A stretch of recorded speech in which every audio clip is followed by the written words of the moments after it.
کا درد مٹانا بہت ضروری ہے، دلوں کا درد مٹانا، دلوں کا درد مٹانا بہت ضروری ہے، دلوں کا درد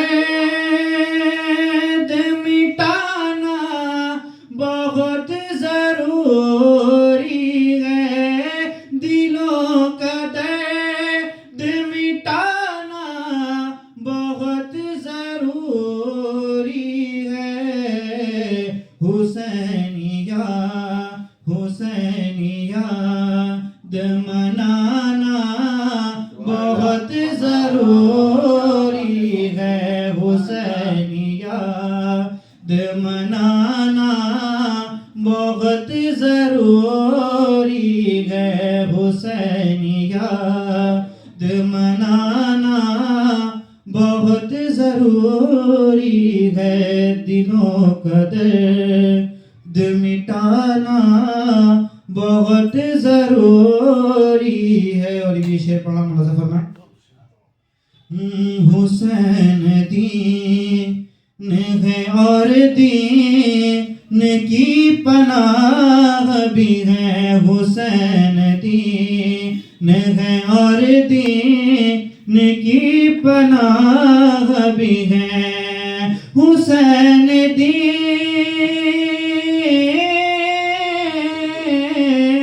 حسین دین ہے اور دین کی پناہ بھی ہے، حسین دین ہے اور دین کی پناہ بھی ہے، یہ بات سب کو بتانا بہت ضروری ہے، یہ بات سب کو بتانا بہت ضروری ہے، حسینیہ منانا بہت ضروری ہے، دلوں کا درد مٹانا بہت ضروری ہے۔ اور یہ بھی شعر کا ملازہ فرمائیں،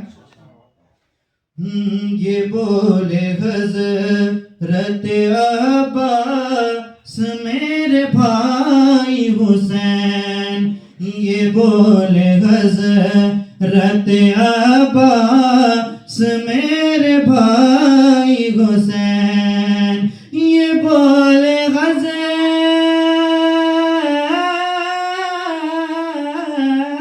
یہ بولے حضرت عباس بھائی حسین، یہ بولے حضرت عباس میرے بھائی حسین، یزیدیوں کو مٹانا، یزیدیوں کو مٹانا بہت ضروری ہے، یزیدیوں کو مٹانا بہت ضروری ہے، دلوں کا درد منانا بہت ضروری ہے، حسینیہ منانا بہت ضروری ہے۔ السلام علیکم۔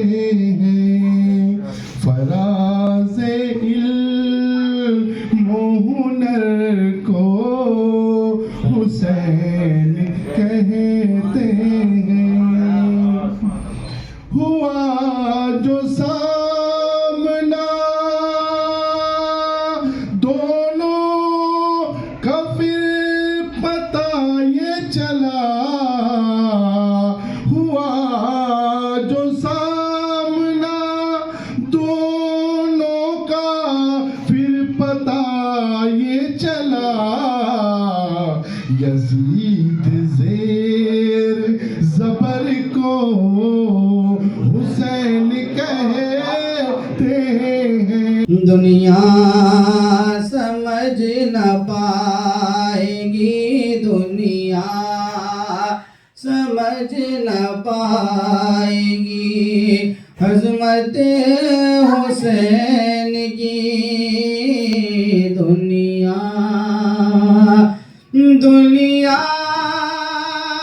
سمجھ نہ پائے گی عظمت حسین کی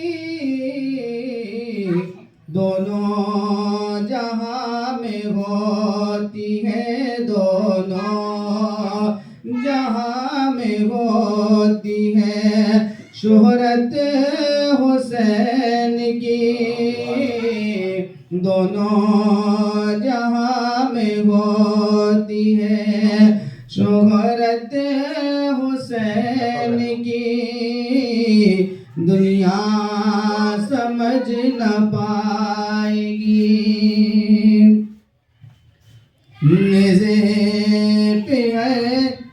نیزے پہ ہے سوار تلاوت قرآن کی نیزے پہ ہے سوار تلاوت قرآن کی نیزے پہ ہے سوار نیزے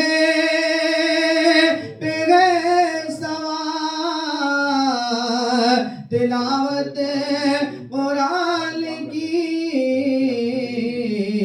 اللہ ہی جانے کیا ہے اللہ ہی جانے کیا ہے فضیلت حسین کی اللہ ہی جانے کیا ہے فضیلت حسین کی دونوں جہاں میں ہوتی ہے اور یہ بھی آشام ملازہ فرمائے دنیا سمجھ نہ پائے گی عظمت حسین کی کربل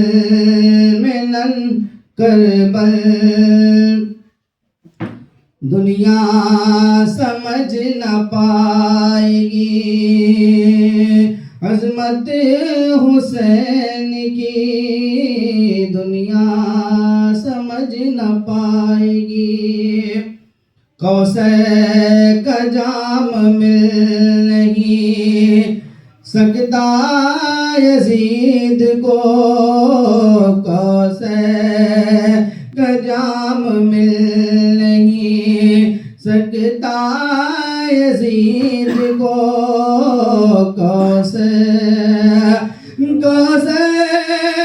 کا جام مل نہیں سکتا یزید کو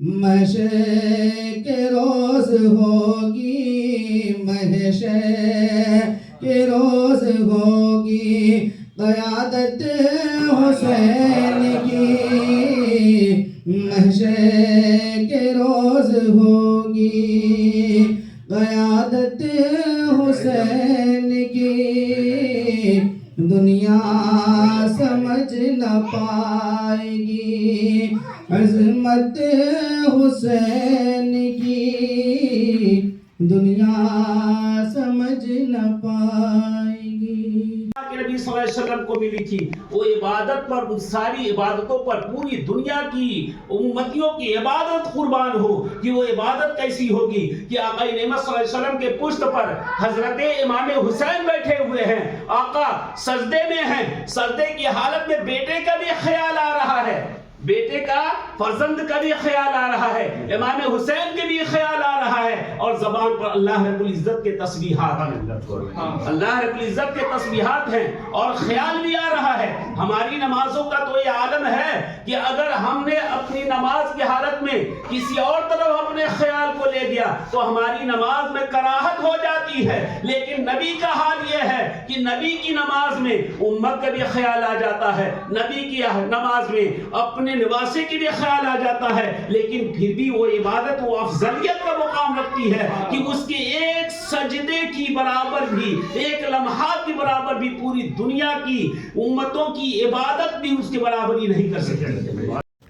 تو میں چاہ رہا تھا کہ جو بھی چیزیں آپ لوگوں نے کیا اپنے اپنے طور پہ بھی 2 منٹ 1 منٹ کچھ بول دیجئے تاکہ آپ کی بھی رائے اس میں شامل ہو اور کیا کرنا چاہیے اور کیسے کرنا چاہیے, یہ ضروری ہے.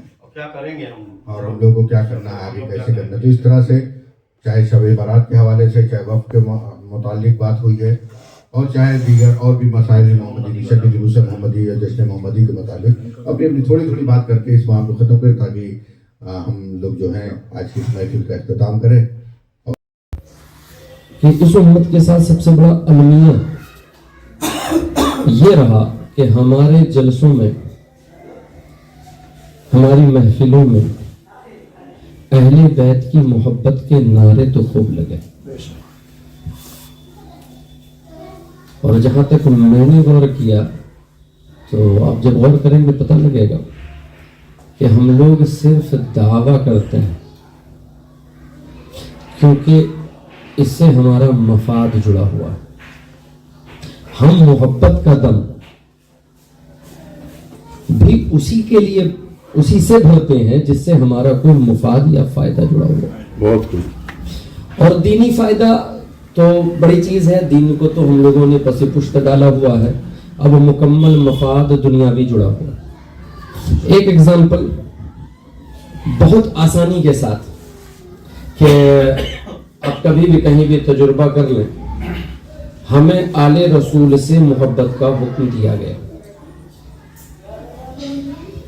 لارق حکم ہے, لیکن کیا ہم جو آل رسول سے محبت کرتے ہیں صحیح معنوں میں کرتے ہیں؟ جن کو ہم پہچانتے ہیں یا نام بڑا ہے اس سے تو ہمیں محبت ہو جاتی ہے کیونکہ وہ نام بڑا ہے, اور اگر پتہ چلے کہ یہ آل رسول ہیں اور ان کا کوئی نام نہیں ہے, کوئی ادب اور احترام کے لیے کھڑا نہیں ہوتا, دست بوسی تو دور کی بات ہے. یہ دو نظر والے, ایک تو پوری طرح ہے کہ اگر جس کو ہم نے مطلب اپنے سر کا تاج بنایا ہے تو بہت زور سے بنایا ہے, بہت زور سے بنایا, آ جائیں تو قدم چوم لیں, اور جسے جانتے ہوئے بھی کہ یہ آل رسول ہے, کیونکہ ہمارے امام فاضل بریلوی رحمۃ اللہ رضوان نے تو سیدھا ہمارے لیے فتویٰ دیا کہ جان لو کہ یہ آل رسول ہے, وہ کہہ رہا ہے مان لو, تمہیں تحقیق کا حکم نہیں دیا گیا. اب علم کا جام پینے والے, اپنے آپ کو علم کا سمندر کہنے والے, بیٹھ کے اس چیز کی تحقیق میں لگے ہیں کہ یہ آل رسول ہیں بھی یا نہیں, اور کہہ یہ رہے ہیں کہ ہم امام عشق محبت کو مانتے ہیں. اگر امام عشق محبت کو مانا ہوتا تو اتنا کافی تھا شریعت مطہرہ کا حکم جو ان کے ذریعے ہم تک پہنچا کہ اگر کوئی کہے کہ میں آل رسول ہوں تو تمہارے اوپر تعظیم واجب ہے, تمہیں اس کی نسب کے تحقیق کا حکم نہیں دیا گیا. اور ہم آل رسول سے جو محبت کرتے ہیں, جو ہمارا دعویٰ ہے, کوئی عالم ہے تو ہم ہاتھ چوم لیں گے. تو کیا عالم تو کوئی غیر آل رسول ہو اس کی بھی تعظیم کا حکم ہے. کوئی پیر ہے ہم اس کا ہاتھ چومیں گے. تو آپ نے آل رسول کا کب چوما؟ آپ نے تو پیر صاحب کا چنا. پیر صاحب کوئی خان ہو تو کیا ہاتھ نہیں چومیں گے؟ عالم ہو تعظیم ہے. کوئی بھی یہاں نسب ہے ہی نہیں, وہ جو عزت مل رہی ہے وہ یا تو تقویٰ کی بنا پر مل رہی ہے یا علم کی بنا پر مل رہی ہے. آل رسول والی محبت کہاں؟ اب سوال یہی کیا جاتا ہے کیونکہ ہمارے یہاں ایک نظریہ چلا ہوا ہے لوگوں میں کہ اگر کوئی اپنے آپ کو آل رسول کہے تو ہماری قوم سوال کرتی ہے ولی ہے کہ نہیں ہے. آل رسول کی تعظیم ولایت کے ساتھ نہیں ہے. یہ تقویٰ کتنا ہے, پارسائی کتنی ہے. اگر تقویٰ پارسائی پائی جائے تو آپ نے جو تعظیم کی ہے وہ تقویٰ اور پارسائی کی ہے, نبی سے جو نسب کی نسبت ہے اس کی تعظیم کب کی ہے. تعظیم کا جو ہمیں حکم ملا وہ تقویٰ نہیں ہے. وہ علم نہیں ہے، وہ نام نہیں ہے، وہ شہرت نہیں ہے، وہ یا استاد نہیں ہے. یہ جو ہمیں تعظیم کا حکم ملا ہے محبت کا، وہ صرف رسول پاک صلی اللہ علیہ وسلم کی نسبت کی بنا پر کہ جو یہ کہہ دے کہ میں نبی کی اولاد سے ہوں تو اس کی تعظیم ہم پر واجب ہو جاتی ہے. اور امام عشق محبت نے سیدھا جب تک کفر نہ واقع ہو تب تک وہ نسب کی بنا پر قابل تعظیم رہتا ہے. اور اگر کوئی آل رسول سے کہیں کوئی خلاف شرع عمل ہو جائے، کہنے کو تو ہم لوگ بہت سارے لوگ اشرفی کہہ رہے ہیں خود کو، کوئی برکاتی کہہ رہا ہے، کوئی رضوی کہہ رہا ہے. نام کے آگے لگانا بڑا آسان ہے، چاہے رضوی ہو، چاہے برکاتی ہو، چاہے اشرفی ہو، بننا مشکل ہے. اور یہ تو المیہ ہے ہمارا، ہم لوگ صرف دکھنا چاہتے ہیں، بننا نہیں چاہتے. کہ یہاں تک ہمیں حکم ملا کہ اگر تم کبھی کسی آل رسول سے کوئی خلاف شرع کام ہوتے دیکھو تو ان کی اصلاح جب کرو تو نیت یہ ہو کہ شہزادے کے جسم پر گندگی لگ گئی ہے، میں جھاڑ رہا ہوں. اس وقت بھی تمہارے دل میں ان کی عزت ہو کہ یہ شہزادے ہیں، میں یہ بادشاہ ہیں، میں ان کی رعایا ہوں، ہو جاتی ہے.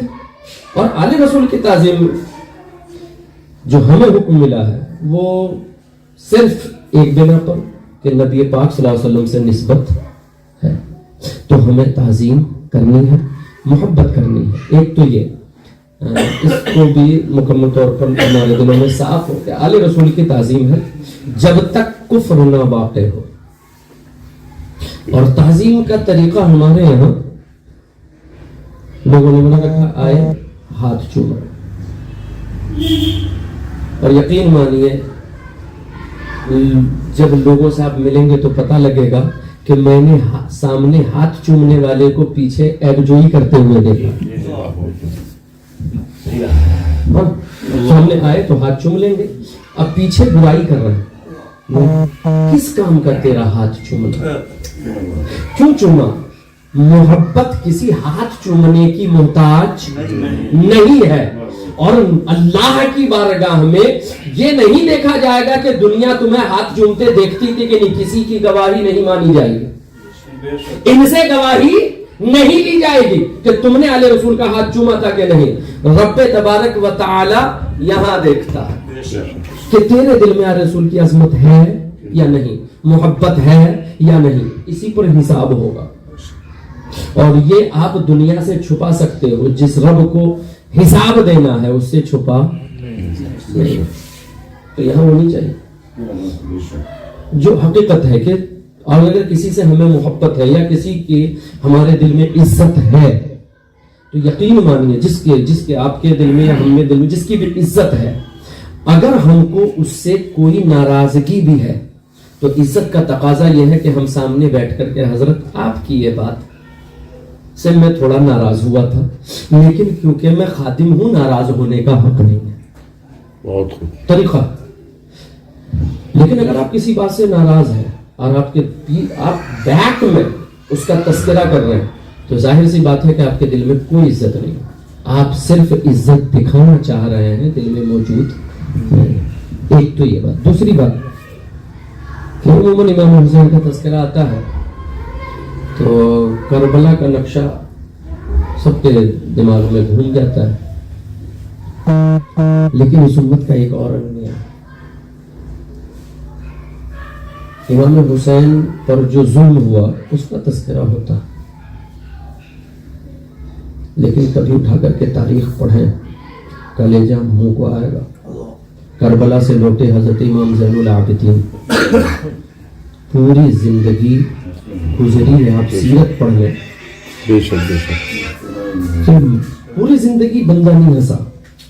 اس لیے بھی نہیں کہ کربلا کے حادثے کو دیکھا ہے، اس لیے بھی کہ ایک وہ انسان جو دکھنے میں تو آزاد ہے لیکن اس کے چاروں طرف ہمہ وقت پہرا بٹھا رکھا ہو، جس کی زندگی اس کے گھر میں قید و بند میں گزرتی ہو، جس کے ہر بولے گئے جملے کو نوٹ کیا جاتا ہو, جس کے دربار میں آنے والے ہر فرد کا ریکارڈ لکھا جاتا ہو کہ کون ملنے آ رہا ہے, کون ملنے جا رہا ہے, اور ملنے والا جو آ رہا ہے کتنی عقیدت سے آ رہا ہے کہ کوئی سے مل کے آیا چلا گیا, کسی نے نذرانہ پیش کیا, وہ بھی نوٹڈ بادشاہ کے دربار میں ریکارڈ دی جاتی ہو, جس کی پوری زندگی ایک جس کو ہمارے یہاں آج کہتے ہیں کہ وہ جب گھر میں قید کر دیا جاتا ہے, کیا کہتے ہیں, ہاؤس اریسٹ, پوری زندگی پڑھ لیں آپ کو کیفیت وہی ملے گی کہ مدینے میں رہتے ہوئے بھی آپ آزاد رہیں گے. آپ کے چلنے پر پہرا تھا, آپ کے بولنے پر پہرا تھا, آپ کے ملنے پر پہرا تھا, مگر اتنی پابندی کے باوجود وہ مرد مجاہد جب کبھی رب کے حضور پہنچا ہے تو ہم گنہگاروں کو یاد کرتا ہوا ہر وقت. اس کے بعد آپ آگے چلتے چلے جائیں, حضرت امام جعفر صادق کو پڑھیں, ظلم ہوا. حضرت امام باقر کو پڑھیں, ظلم ہوا. اور ایٹ لیسٹ جب آج آپ آئیں گے, نبی پاک صلی اللہ علیہ وسلم کہاں پیدا ہوئے؟ مکے میں. تو ہاشمیوں کا گھر کہاں ہے؟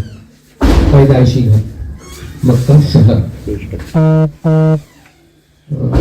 حضرت لوگوں کو تو یہ علم ہو, شاید آپ کو پتا ہو یا نہ ہو, ابھی مکہ شہر میں ہاشمیوں کو رہنا الاؤڈ نہیں. ابھی وہ مکہ سے جو ریاض کو راستہ جاتا ہے اس میں تقریباً کیا کہتے ہیں 20-25 کلومیٹر دور ان کا گاؤں بسا رکھا ہے. سارے ہاشمی آج بھی شہر کے باہر گاؤں کی زندگی میں. آل رسول پر ظلم یا کربلا میں لے کر کے ختم نہیں ہوا. نسلن بعد نسلیں حکومتیں بدلتی رہیں اور تختہ مشق یہ آل رسول نبی پاک صلی اللہ علیہ وسلم کا خاندان ہمیشہ سے رہا. اور نبی حکومت میں تھے تو جو انسیکیورٹی ہوتی ہے یہ انسان کو ظالم بناتی ہے. خوف, ڈر جس سے ڈرا ہوگا انسان اس پر ظلم کرے گا. کیونکہ اس وقت اموی حکومت جب بنی تو مسئلہ یہ تھا کہ ان کے مقابلے میں اگر کوئی ان کی کرسی کو ہلانے کی طاقت رکھتا تھا تو وہ نبی پاک صلی اللہ علیہ وسلم کا خاندان تھا. کیونکہ انہیں بھی پتا تھا کہ ان میں سے ایک بھی اگر کھڑا ہو جائے تو یہ پورا تخت و تاج ہل جائے, کیونکہ پوری امت ان کے ساتھ چلی جائے گی, میں تنہا رہ جاؤں. عباسی دور میں یہی کہ ان کے مقابلے میں ہاشمی, تو انہیں بھی خطرہ اپنی کرسی حکومت انہی سے جانی. اور آج بھی ہے, آل سعود بیٹھے ان کو بھی خطرہ انہی سے ہے. اور یقین مانیے ابھی آپ وہاں کے انٹیلیجنس کو جانیں گے تو دیکھیں گے کہ ابھی بھی جہاں ہاشمی رہ رہے ہیں وہاں بھی ان کے ہر نقل و حرکت پر حکومت کی مکمل نظر ہے. وہ تو ابھی جو لوگ اور دنیا میں دوسری جگہ پھیل گئے تو لگا کہ ہم لوگ جب یہاں آئے, چاہے حضور مخدوم پاک کی ذات ہوں یا حضور خواجہ غریب نواز کی ذات ہو, جتنی بھی آل رسول ہے دکھ رہا ہے, آج ہمارے سر کے تاج ہیں. ہم ان کو زندگی انہیں ملی, ان کی درگاہ پر حاضر ہم اپنے لیے فخر مانتے ہیں. لیکن اگر ان میں سے بھی کسی کی زندگی پڑھیں گے تو اس قوم نے ان کے ساتھ بھی وفا نہیں کیا. ایمان ملا, اسلام ملا, سب کچھ انہیں کے در سے ملا, اور سب سے پہلے بے وفائی ہم نے اسی سے کی جس سے سب ملا. اور یہ انسانی فطرت ہے, انسان کی کمزوری ہے. وہ ایک محاورہ ہے کہ اندھے کے ہاتھ میں ڈنڈا ہو, جب آنکھ آئے تو سب سے پہلے ڈنڈا ہی چھوڑتا. لیکن جب ایمان کا نور ہو تو بندہ پھر اس کے دل میں آل رسول کی محبت ہم وقت موجود ہوں تو اس کے دل میں محبت ہوگی, نہ ہو تو بھی ہو. تو ظلم کا دورہ کربلا سے شروع ہوا, ابھی تک ہے. لیکن جب انہی کے خاندان سے حضرت امام مہدی آئیں گے تو پھر پوری قوم میں سے کسی سے پچھلے ظلم کا حساب نہیں لیا جائے گا. آنے کے بعد بھی سب کو ایمان کی دولت بانٹ دی جائے گی. جب تک آپ موجود ہوں گے, سوچے تو صحیح کہ کمال کیا ہے کہ جب تک آپ روئے زمین پر موجود رہیں گے, آپ کی موجودگی میں جب آپ کی خلافت قائم ہوگی تو اولاد آدم میں آج 800 کروڑ ہے، جس میں سے آپ 10-20 کروڑ کی گارنٹی نہیں دے سکتے کہ جنتی ہیں. 800 کروڑ اولاد آدم میں سے، جس میں 600 کروڑ تو یقیناً جہنمی ہیں، یہودی، عیسائی، ہندو، سارے تقریباً 180 کروڑ کے قریب مسلمان ہیں، سارے مذہب اور مسلک ملا کر. اور ان میں سے کتنے فرقے ہیں، کتنے جنتی ہیں، کتنوں کا ایمان درست ہے، یہ آپ کیلکولیٹ کریں تو پتہ لگے گا کہ وہ جو ایمان والوں کا پرسنٹیج ہے وہ 1% آ رہا ہے یا اس سے بھی کم. تو اب فتنوں کے دور کی جو آپ نبی پاک صلی اللہ علیہ وسلم فرمایا تھا کہ 100 میں سے 1 ایمان والا بچے گا، ہم جی رہے ہیں، آئے گا نہیں. لیکن اس قدر گمراہی ہونے کے باوجود کہ 99% لوگ گمراہی کے راستے پر ہوں گے، جس میں 90% تو ایسے ہو جائیں گے جو ہمیشہ ہمیشہ کے لیے جہنم میں ہوں گے. لیکن حضرت امام مہدی جب تشریف لائیں گے تو اس وقت بھی آل رسول کا احسان ہوگا کہ آپ کی خلافت کے قیام کے بعد روئے زمین پر اولاد آدم میں سے کوئی بھی جہنمی نہیں ہوگا. اس وقت جب تک آپ باحیات ہوں گے ہر کوئی مومن کی ہوگا. تو ان کے در سے تو بٹ رہا تھا، بٹ رہا ہے اور آخری تک بٹتا رہے گا جب تک وہ زمین پر ہے. اس پوری قوم اولاد آدم کے مسیحا ہیں کہ ان کو کیسے جنت تک لے جایا جائے، جس کو نبی پاک صلی اللہ علیہ وسلم نے ایکسپلین کیا تھا کہ میں وہ ہوں جو تمہیں کمر سے پکڑ پکڑ کر جنت میں لے جانا چاہتا ہوں اور تم وہ ہو کہ چھڑا چھڑا کر جہنم میں بھاگنا چاہ رہا ہے. ان کی اولاد بھی یہی کر رہی ہے. اور جب یہاں سے ہم وہاں پہنچیں گے وہاں بھی یہی نظارہ ہوگا کہ وہ ان کی اولاد ہمیں پکڑ پکڑ کے جنت میں دھکا دینا چاہیں گے اور ہم لوگ اٹھے منہ پھلائے گھومیں گے. اللہ کی بارگاہ میں بس اتنی سی دعا ہے کہ مولا جب تک زمین پر رکھ اپنے نبی اور اپنے نبی کی اولاد سے سچا پکا محبت کرنے والا زندہ رہا، اور جب بلائے ان کی محبت میں بولا، جب اٹھا انہی کی محبت میں اٹھا. درمیان گفتگو جو غلطی ہو اسے اللہ پاک معاف فرمائے.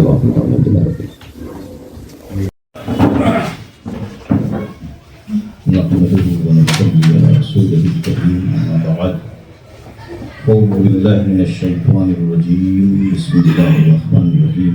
يا أيها الذين آمنوا اتقوا الله وكونوا مع الصادقين. صدق الله مولانا العلي العظيم.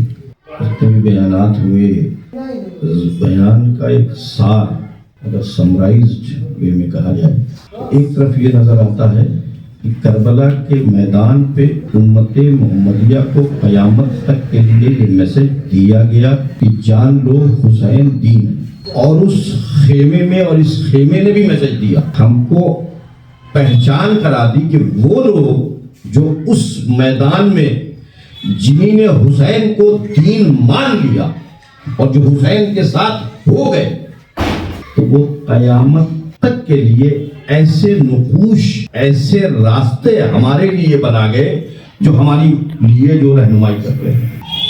اور وہ جنہوں نے امام حسین علیہ السلام کے یہ کہنے کے باوجود کہ کیا تم مجھے نہیں جانتے کہ میں حق کے راستے پہ ہوں، کیا تم نہیں جانتے کہ میں آقا دو جہاں صلی اللہ تعالیٰ علیہ وسلم کا نواسا ہوں، کیا تم نہیں جانتے کہ میں فاطمہ الزہرا رضی اللہ تعالیٰ عنہ کے جگر کا ٹکڑا ہوں، کیا تم نہیں جانتے؟ اس کے باوجود بھی جنہوں نے اس میسج کو فراموش کیا اور اس اہمیت کو، اس افضلیت کو اور امام حسین علیہ السلام کی آفاقیت کو نہیں سمجھا، تو وہاں نماز تو رہی، روزہ بھی رہا، حج بھی رہا اور کلمہ شہادت پڑھنے والے لوگ بھی رہے، لیکن دین وہاں سے رخصت ہو گیا. تو اس کا مطلب یہ ہے کہ حسین سے وفاداری، دین محمدی صلی اللہ تعالیٰ علیہ وسلم پہلی پرائرٹی ضرورت ہے. ہم لوگوں کے لیے افسوس کا مقام ہے کہ ہم اپنے اسلاف کے ان مقدس دنوں کی عظمت کو بیان نہیں کرتے اور یعنی کہ ان مقدس دنوں میں اپنے گھروں میں کوئی ایسا پروگرام نہیں کرتے جس سے وہ باطن طاقتیں جانیں کہ حسین دین ہے. کم سے کم ایک چراغا، ایک لائٹ، کچھ ایسا کام جس سے کل کوئی پوچھے. بھئی آپ اپنے گھر میں کوئی اگر نارمل ڈیز سے الگ ہٹ کے کوئی کام کرتے ہیں، ابھی آپ سجا دیجئے تو پوچھے گا آدمی کہ بھئی کیوں سجا دے؟ کہو گے بیٹی کی شادی ہے، بیٹے کی شادی ہے، کہ عقیقہ ہے، کچھ ہے. تو ہماری زندگی میں اگر حسین دین ہے اور حسین سے وفاداری ہے تو وہ نظر آنی چاہیے, وہ جھلکنی چاہیے, وہ دکھنی چاہیے صبح و شام میں. اگر وہ نہیں دکھتی تو ہمیں ٹیسٹ کرنے کی ضرورت ہے. اور نماز اور یہ ساری فرض عبادات سے پہلی, یعنی کہ جسے کہتے ہیں کنڈیشن ہے کہ ہماری محبت اہل بیت اطہار سے والہانہ ہو. اور جب آقا دو جہاں صلی اللہ علیہ وسلم نے خود فرما دیا ہو کہ حسین منی وانا من الحسین, تو کچھ رہ ہی نہیں جاتا, کچھ بچتا ہی نہیں. اور میں ایمانداری کی بات بتاؤں, آپ نے بھی کہی اور آپ نے بھی کہی اور آپ نے بھی کہی, یہ جان لیجئے کامیابی کا راستہ ہے یہ. اگر ہمیں اس دور میں یا قیامت تک جیسا بھی دور آئے, اس دور میں عزت سے سرخروئی کے ساتھ اگر زندگی گزارنی ہے تو کوئی دوسرا راستہ نہیں ہے. ایک ہی راستہ ہے کہ امام حسین علیہ السلام کے راستے کو, ان کی زندگی کو اپنی زندگی میں شامل.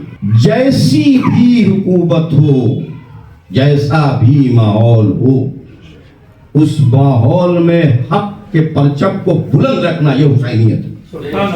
حق بولنا یہ حسینیت ہے.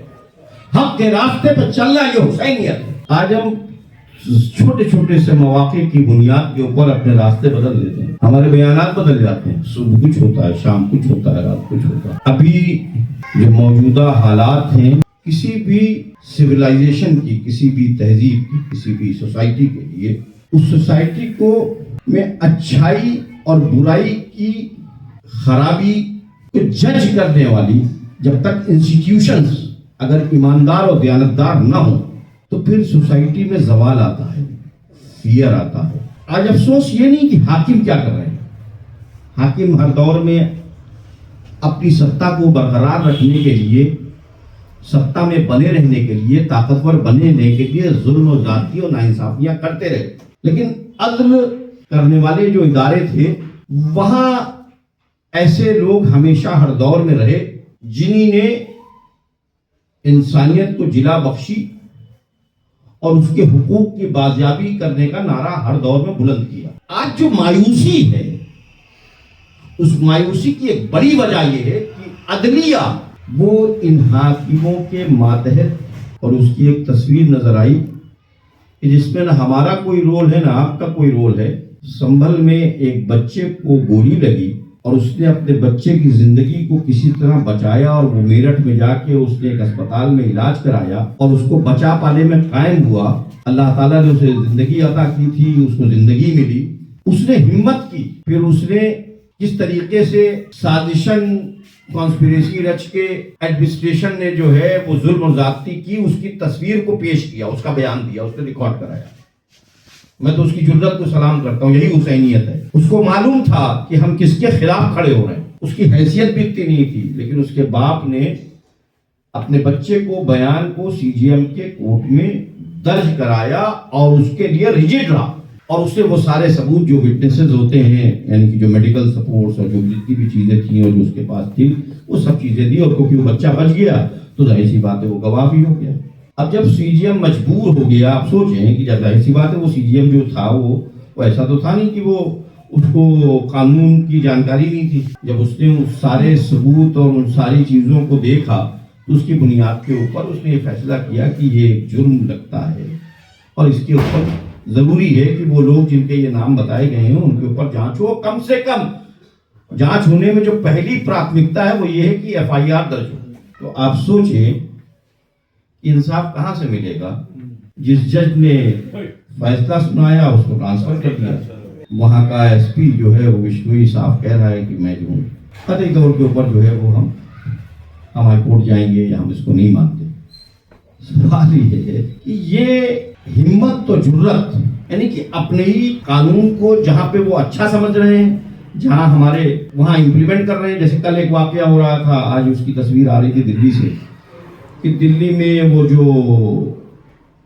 وہی جو مسجد ابھی وہاں پہ جو آرکائیو گیلری کی ایک مسجد ہے, اس کی باؤنڈری وال سے ملا کے, یعنی کہ جو کہ آثار قدیمہ کی ہے, تو اس سے کوئی اے ایس آئی کا آثار قدیمہ کا اپنا قانون ہے کہ جہاں آثار قدیمہ کی بلڈنگ ہوتی ہے اس سے 200 میٹر کے اوپر کوئی کنسٹرکشن نہیں ہو سکتا. اس سے مل کے کھلے عام دن میں جو ہے وہ ایک مندر بن رہا ہے, کھلے عام بن رہا ہے. وہاں پہ پہلے چھوٹا سا کوئی پیڑ ویڑ تھا, اس پہ اب وہ باضابطہ بہت بڑا سا مندر باؤنڈری وال سے ملا کے بنا ہے. اس کی رپورٹ کچھ لوگوں نے کی, کچھ پترکاروں نے کی کہ بھئی یہ اس طریقے سے. ہمیں ٹیمپل سے اختلاف نہیں ہے, ہر آدمی ہے, everybody has got a right اس کو اپنے بلیف سے. لیکن سوال یہ ہے کہ ہمیں تو اپنے گھر میں, اب یہ پروگرام کر رہے ہیں, آپ آ جائیے کسی پیر صاحب انہیں اریسٹ کر لیجیے, پرمیشن لے لیجیے, نہیں اریسٹ کر لیجیے. یہ اس سے کم ہی لوگ تھے نماز پڑھنے والے. آپ یہاں آ جائیے کہ یہ صاحب یہاں کے اوپر باہر لوگ تھے اور یہ کچھ جمع تھے اور یہ صاحب یہ کر رہے ہیں, پروگرام کر رہے ہیں. اگر وہ وقت اور اگر ان چیزوں کے اوپر ہم سوچیں گے نہیں, غور و فکر نہیں کریں گے, تو اگر ہم یہ سمجھ لیں کہ کل یہ چنگاری یہاں نہیں آئے گی تو یہ ہماری بیوقوفی ہے. اگر ہم یہ سمجھ رہے ہیں کہ کل ایسا بھائی بریلی جیسی جگہ پہ ہو رہا ہے, ایسا تو نہیں کہ مسلم میجورٹی میں نہیں ہے یا مسلم نہیں ہے یا وہاں تعداد نہیں ہے یا لوگ سمجھدار نہیں ہے یا لوگ جان نہیں ہے, سب کچھ ہے. اس کا مطلب یہ ہے کہ ان ساری ایکٹیویٹیز کا مقصد یہ ہے کہ آپ کو خوفزدہ کر لینا اور آپ کے اندر اتنا فیئر ڈیولپ ہو جائے کہ وہ حسینیت جو آپ کو جلا بخشتی ہے وہ قوت میں نہ, جس سے آپ حق کی آواز کو بلند کر سکیں. اور اس حق کی آواز کو بلند کرنے کے لیے جو اتحاد, جو محبت اور جو اخلاص, جو اسلام کا دستور ہے, اس دستور کے مطابق جو ہے وہ آپ اپنی زندگی گزارنا شروع کریں اور اپنے اندر ایک قوت لائیں اور ایکتا کے ساتھ جو ہے وہ.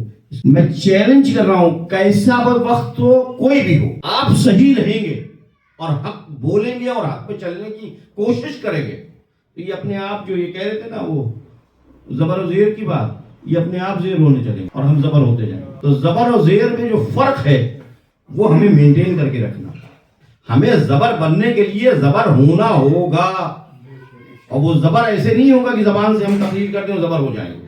وہ زبر ایسا ہوگا کہ ہماری ہمت میں بھی زبر نظر آنا چاہیے, ہمارے اخلاق میں بھی زبر نظر آنا چاہیے, ہمارے نظریات میں بھی زبر نظر آنا چاہیے, ہماری فکر کی پاکیزگی میں بھی زبر نظر آنا چاہیے. ہمارا جو روزمرہ کی زندگی ہے اس میں سیرت مصطفیٰ صلی اللہ تعالیٰ علیہ وسلم نے, وہاں پہ وہ بالکل جو آپ بتا رہے ہیں وہ بالکل ڈائلیوٹ ہو گئے. ہم بالکل نچلی سطح کے اوپر آ گئے, ہم سوچتے ہی نہیں. جو درد امام حسین علیہ السلام کو امت کے تعلق سے تھا, جو درد امام حسن علیہ السلام کو امت کے تعلق سے تھا, جو درد آقائے دو جہاں صلی اللہ علیہ وسلم کو امت محمدیہ, وہ درد جو ہر وقت اس پریشانی میں مبتلا تھے کہ کیسے ہماری بخشش ہو جائے, کیسے ہم حق کے راستے پر ہیں, کیسے اس دین محمدی صلی اللہ علیہ وسلم کو بچا کے آپ کے سامنے پیش کیا جائے. اتنی عظیم قربانی دے کے جو ہے وہ ہمیں یہ دین محمدی صلی اللہ علیہ وسلم ملا, اس کی قدر ہی نہیں کر رہے ہیں. اور یقین مانیے صرف ہمارا حال یہ ہے, وہ ابھی جو آج جو سب سے بڑی ہمارے سامنے پریشانی ہے وہ یہ ہے کہ جو میں دیکھ رہا ہوں اس پہ روشنی ڈال دوں, جو احمد میاں نے کہا, وہ ہے وقف. ابھی تو گزر گئی, سینٹرل وقف ایکٹ آ گیا اور سینٹرل وقف ایکٹ میں نئے امینڈمنٹس آ گئے اور نئے امینڈمنٹس میں نئی چیزیں آ گئی اور ہم لوگ اس میں بہت کر پانے میں قاصر نہیں.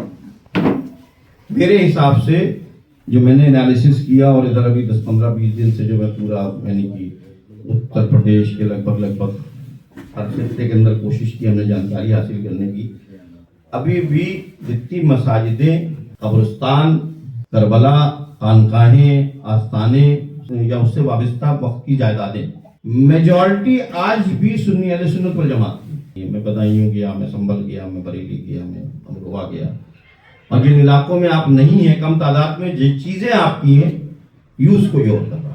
گزشتہ 20-25 سالوں میں تعداد کے بڑھنے اور نئی آبادیوں کے بننے سے ایسا تو نہیں ہوا, اسی شہر کے اندر میرے انداز سے ٹھیک ٹھاک مساجدیں اور ادارے بنے. اب سوال یہ ہے کہ جو مسجدیں وقف میں رجسٹرڈ نہیں ہیں, پرانے قانون میں وقف بائی یوزر اور فلاں دلا تو نکل گیا, جو نہیں ہو پائیں ان کا کیا ہوگا؟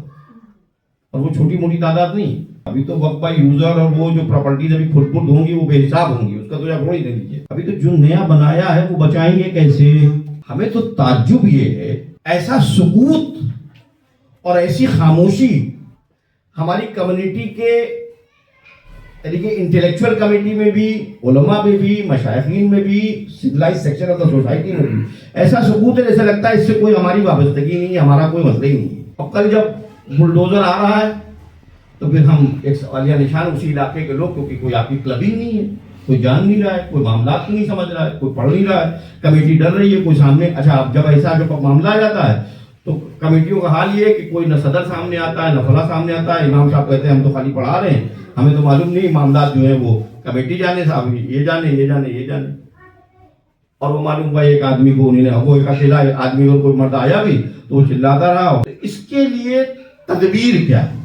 تو تدبیر ہم نے ادھر 8-10 دن ایکسرسائز کی. اتفاقاً ابھی بیچ میں 2-4-6-8 دن پہلے وہ ایک بچہ وقف بورڈ سے آیا میرے پاس, تو میں نے اس سے پوچھا کہ بھیا یہ بتاؤ کہ وقف بورڈ 5 سال کا ہوتا ہے, ایک جو کمیٹی اوپر کی بنتی ہے اس کا ٹینیور کب ختم ہو رہا ہے, یا ابھی جو حال میں بنا ہے کب بنا ہے؟ تو بولا کہ وہ 21 مارچ 2026 یا 6 مارچ 2026 یعنی کہ مارچ کے مہینے میں 5 سال کا ٹینیور ختم ہو رہا ہے جو پچھلا بنا ہوا تھا. یعنی کہ بالکل آج آل انڈیا محمدی مشن کے صدر علی جناب حضرت سید ایوب اشرف جوشوی صاحب کی موجودگی اور تمام اراکین آل انڈیا محمدی مشن کی طرف سے یہ بیان صاف سے یعنی کہ دیتا ہوں کہ اس مبارک 15 شعبان جو شب بارات کا مقدس دن ہے, اس مبارک دن جو ہے وہ کسی قسم کا اسٹنٹ, کسی قسم کی یعنی کہ میلے کی شکل میں نکلنا یا پٹاخے بجانا یا عوام کو, ہمسایہ قوم کو یا شہر میں رہنے والے لوگوں کو پریشان کرنا, شورگل کرنا, یہ سب اسلام کا شیوا نہیں ہے. اور یہ ہندوستان کے قوانین کے مطابق بھی جرم ہے اور اسلام یعنی کہ اسلام کے دستور کے مطابق بھی جو ہے وہ غلط ہے. تو اس قسم کے ارکان سے پرہیز کریں. یہ رات جو ہے وہ عبادت کی رات ہے, یہ رات جو ہے وہ گناہوں سے چھٹکارے کی رات ہے, یہ رات جو ہے وہ نفل میں, ذکر اذکار میں, تسبیح میں, قبرستان میں جا کے اپنے محبوبین, اپنے بزرگوں کی جو یہ مغفرت کے لیے دعا, ان کے ذریعے جو بزرگ ہیں ان کا اصحال کیجیے. تو یہ جو نیا ٹرینڈ شروع ہو گیا ہے کہ ہم کو اگر جہاں ہم میجورٹی میں ہوتے ہیں تو وہاں پہ ہم اس قسم کی حرکتیں کرتے ہیں جس سے دوسرے لوگوں کو تکلیف ہو جاتی ہے. جہاں تعداد زیادہ ہوتی ہے تو وہاں اسٹنٹ میلے اور اس قسم کی حرکت کرتے ہیں. ارے یہ مقدس دن ایسے ہیں جس دن سے آپ لوگوں کو بتائیے کہ اسلام از دا میسج آف, یہ جو مقدس یعنی کہ اسلام جو ہے وہ پیس کا مذہب ہے, اسلام جو ہے وہ ہیومینٹی یعنی کہ انسانیت کی بقا کا میسج دیتا ہے, انسان جو ہے لوگوں کے دلوں کو جوڑتا ہے, انسان جو ہے قریب لاتا ہے, انسان جو ہے دکھ درد کو ہرنے کا میسج. تو یہ ہم اپنے جب ہمیں یہ مواقع ملتے ہیں تو ہمارا بیہیویئر اور ایٹیچیوڈ اتنا خراب ہوتا ہے کہ جس سے جو ہے وہ ہم دوسرے ایڈمنسٹریشن کے سامنے اور دوسری جگہ پہ شرمسار ہوتے ہیں. آل انڈیا محمدی مشن صاف گائیڈ لائن دیتا ہے کہ اس دن اس کی جو رات ہے 15 شعبان کو, یہ دن جو ہے وہ عبادت کا ہے. اپنی مساجدوں میں عبادت کیجیے, اپنے گھروں میں عبادت کیجیے, اور کسی قسم کے بھی شر و فساد اور فتنہ اور جھگڑے اور اسٹنٹ اور پٹاخے یہ سب جو ہے وہ اسلام کا شیوا نہیں ہے. یہ اسلام کے دستور کے خلاف ہے, دستور محمدی صلی اللہ علیہ وسلم کے خلاف ہے, اور اس سے پرہیز کیجیے. اور شہر میں یہ ہم پہ ذمہ داری عائد ہوتی ہے کہ اگر ہم آقا دو جہاں صلی اللہ علیہ وسلم کا سچا غلام کہتے ہیں تو ہم پہ ذمہ داری عائد ہوتی ہے کہ امن کو قائم کریں اور اپنے جو اس قسم کی متبرک راتیں ہیں یا جو یہ متبرک دن ہے, اس دن کو جیسا حکم ہے اس حکم کے مطابق جو ہے وہ بجانا. وآخر دعوانا الحمدللہ رب العالمین. تمام صحابہ تابعین تبع تابعین کی دسپنا میں آپ کے والد سالم موسیٰ جنگی رحمۃ اللہ علیہ, آپ کی والدہ اور قادری سلسلے کے تمام بزرگ حضرت بازم بستانی, حضرت مظفر خانی, حضرت الرسمانی حضرت حضور خصوصی طور پر اس کا صافی قادری خالیہ خاطر خالیہ غریب نماز مردین بختیار حاقی حضرت بابا قریب شیخ حضرت مولیہ, حضرت نصیر الدین چراغ دہلوی, حضرت یوسف راز زندہ نواز, حضرت مختوم شاہ شامین, حضرت وارث پیر, حضرت مختوم مہدی, حضرت نزالہ مسعود غازی, حضرت صابر بریلی, حضرت اللہ خانوی کی بے قسمہ میں نظر منقول کرنا. خصوصاً حضور خصوصی طور پہ مولا کریم اس کا صاف حضرت حضرت مختوم شاہ جہانگیر سلمان کی بے قسمہ میں نظر منقول کرنا. اے مالک